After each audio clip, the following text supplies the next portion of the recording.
নমস্কার বন্ধুরা, আমি অলি লাইফ উইথ অলি চ্যানেলে সবাইকে স্বাগত। আমার আজকের রেসিপি কুমড়ো শাকের ডাঁটা চচ্চড়ি। এটি বানানো যেমনই সহজ, খেতেও কিন্তু অসাধারণ স্বাদের হয়। আমাদের যে কোনো দিন লাঞ্চের প্রথম পাতে কিন্তু এই কুমড়ো শাকের ডাঁটা চচ্চড়ি দিয়ে গরম ভাত দারুণই লাগে। তাহলে আসুন দেখে নেওয়া যাক আমি আজকের এই কুমড়ো শাকের ডাঁটা চচ্চড়ি কিভাবে করছি। তো আপনারা প্রত্যেকেই খুব ভালো বানাতে জানেন, কিন্তু আমি কিভাবে করছি সেটাই আমি আজ আপনাদের সঙ্গে শেয়ার করতে চলেছি।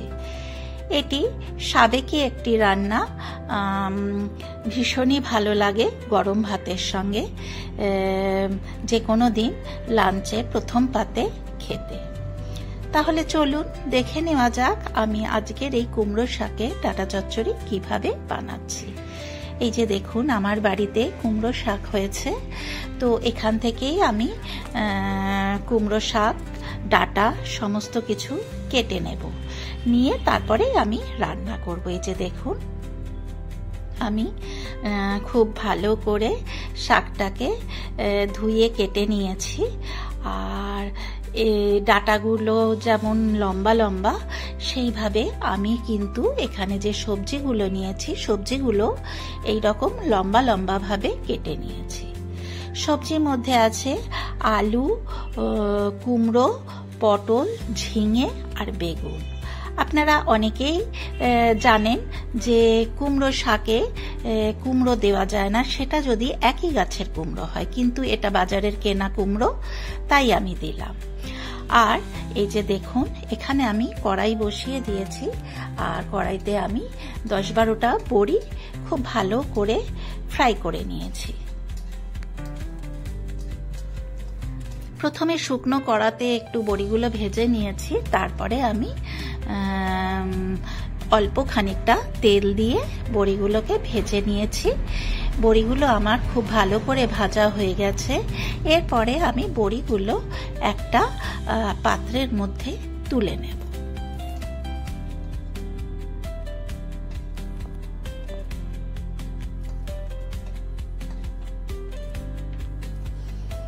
এরপরে আমি কড়াইতে আবারও 2 টেবিল স্পুন সর্ষের তেল দিয়েছি। আজকের এই রান্নাটা করব আমি সম্পূর্ণ সর্ষের তেলে। আর এই কুমড়ো শাকের ডাঁটা চচ্চড়ির রেসিপি কিন্তু সর্ষের তেলেই দুর্দান্ত স্বাদের হয়। তো তেলটা গরম হয়ে গেছে। এরপর আমি এতে দিয়ে দেব 2টো শুকনো লঙ্কা, 2-8খানা করে,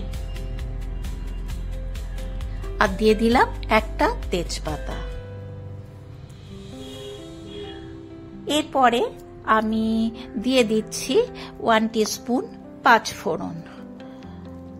ফোড়নটা 15 থেকে 20 সেকেন্ড একটু নাড়াচাড়া করে নেব। ফোড়ন থেকে বেশ সুন্দর একটা ফ্লেভার বেরিয়েছে। তারপরেই আমি দিয়ে দিলাম লম্বা করে কেটে রাখা আলু। যেহেতু ডাঁটা লম্বা হয়, সেই কারণেই কিন্তু দেখতে সুন্দর লাগার জন্য আমি সবজিগুলো সব লম্বা লম্বা করেই কেটে নিয়েছি। আলুটাকে মিনিট 4-5 সময় ধরে একটু ফ্রাই করে নিচ্ছি। তারপরেই আমি ওর মধ্যে দিয়ে দিলাম পটল। পটলটাকেও মিনিট 2-3 একটু ফ্রাই করে নেব আলুর সাথে।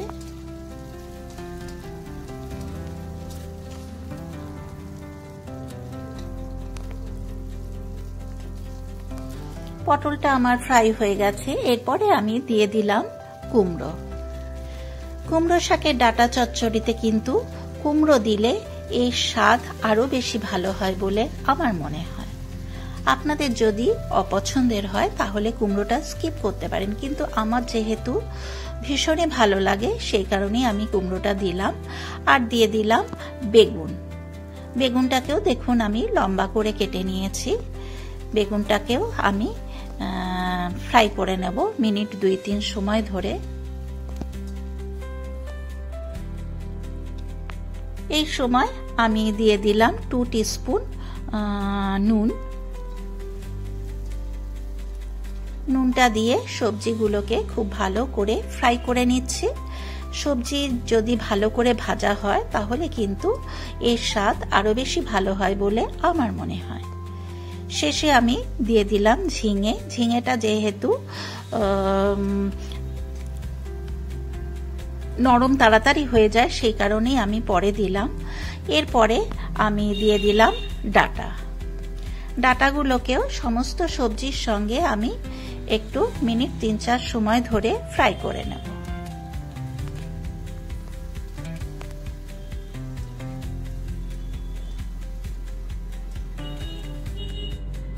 ঢাকা চাপা দিয়ে দিলাম।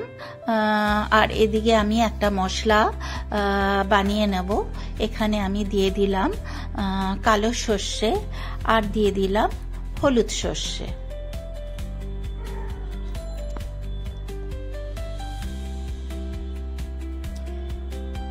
আর দিয়ে দিচ্ছি 1 টিস্পুন সাদা তিল। আর দিয়ে দিচ্ছি 1 টিস্পুন পোস্ত। সমস্ত কিছু আগে শুকনো গুঁড়ো করে নিলাম। তারপরে আমি ওর মধ্যে 2 কাঁচা লঙ্কা দিয়ে দিলাম।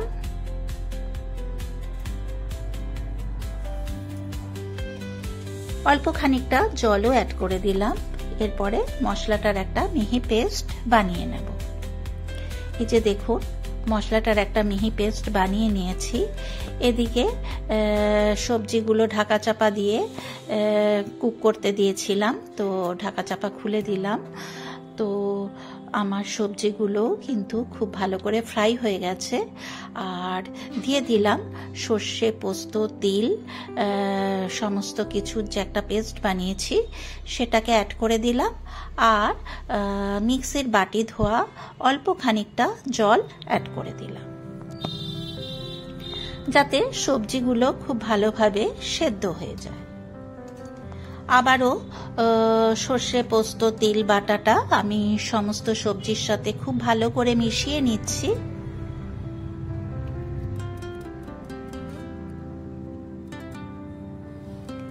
দিয়ে দিলাম 1 টিস্পুন হলুদ পাউডার। আবারও সবজিগুলোকে খুব ভালো করে নাড়াচাড়া করে নিচ্ছি।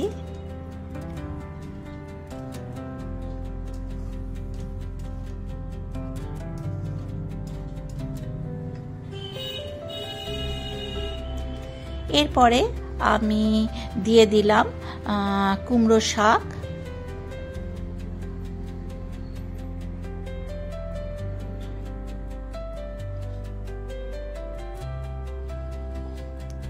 কুমড়ো শাকটা যাতে একটু তাড়াতাড়ি নরম হয়ে যায় সেই জন্য আমি ঢাকা চাপা দিয়ে দেব। ঢাকা চাপা দিয়ে মিনিট 3-4 একটু কুক করে নেব, যাতে কুমড়োর শাকটা তাড়াতাড়ি নরম হয়ে যায়। এই যে দেখুন 3-4 মিনিট পর ফিরে এলাম। তো কুমড়োর শাকটা অনেকটাই নরম হয়ে গেছে। তলার যে সবজিগুলো আছে সেগুলোকে ওপর দিকে দিয়ে শাকটাকে তলার দিকে দিয়ে দিচ্ছি, যাতে শাকটা খুব ভালোভাবে নরম হয়ে যায়।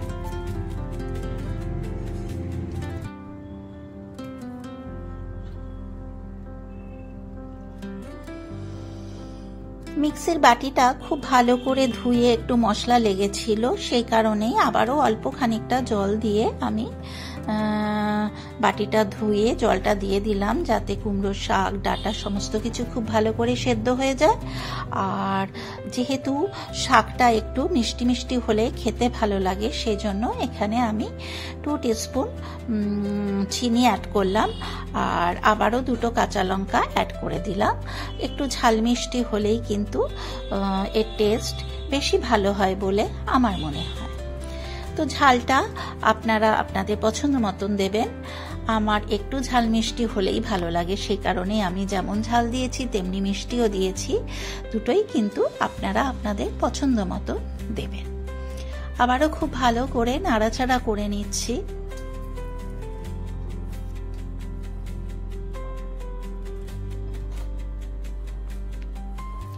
ঢাকা চাপা দিয়ে দিলাম। এই যে দেখুন ঢাকা চাপা খুলে দিলাম, অনেকটাই কিন্তু জল বেরিয়ে গেছে।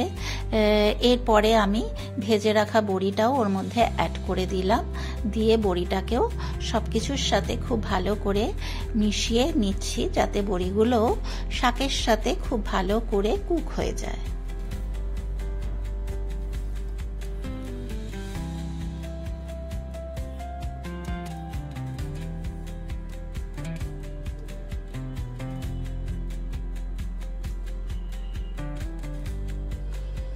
এই যে দেখুন সবকিছুই কিন্তু খুব সুন্দর করে মিশিয়ে নিয়েছি। তাহলেই কিন্তু আমার কুমড়ো শাকের ডাঁটা চচ্চড়ি অলমোস্ট ডান হয়ে যাবে। তো আমার আজকের এই কুমড়ো শাকের ডাঁটা চচ্চড়ির রেসিপি আপনাদের কেমন লাগলো অতি অবশ্যই একটা লাইক শেয়ার কমেন্ট করে দেবেন। আর যদি আরও ভালো লাগে তাহলে আমার মতন করে একবার অবশ্যই বানিয়ে দেখবেন, আশা করি আপনাদের ভালোই লাগবে।